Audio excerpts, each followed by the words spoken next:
তোমার কবরে তুমি যাবে, আমার কবরে আমি যাব।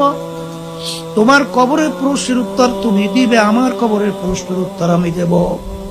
পীরের জন্য প্রশ্ন তিনটা, মুরিদের জন্য প্রশ্ন তিনটা, মালিকের জন্য প্রশ্ন তিনটা, কর্মচারীর জন্য প্রশ্ন কয়টা? না ভিন্ন? না ভিন্ন? আচ্ছা, তোমার কবরে আমি যাইতে পারবো? আমার কবরে তুমি যাইতে পারবা? তাইলে তোমার কবরের উত্তর তুমি, আমার কবরের উত্তর আমি। এই আল্লাহর বান্দারা, কোন পীর তো ভালো কথা, পীরের বাবারও কোনো শক্তি নাই।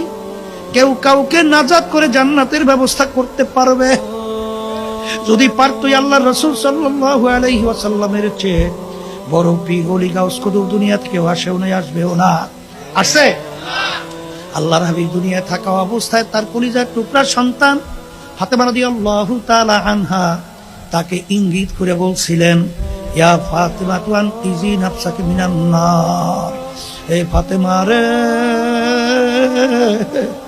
দুনিয়ায় থাকা অবস্থায় নিজে আমল করো, জাহান্নামের আগুন থেকে বাঁচো, এরপরে অন্ধকার কবরে যাই আসো। ফাতেমা যদি কবরে পরিচয় দাও, আমি আখিরি জামানার নবীর মেয়ে।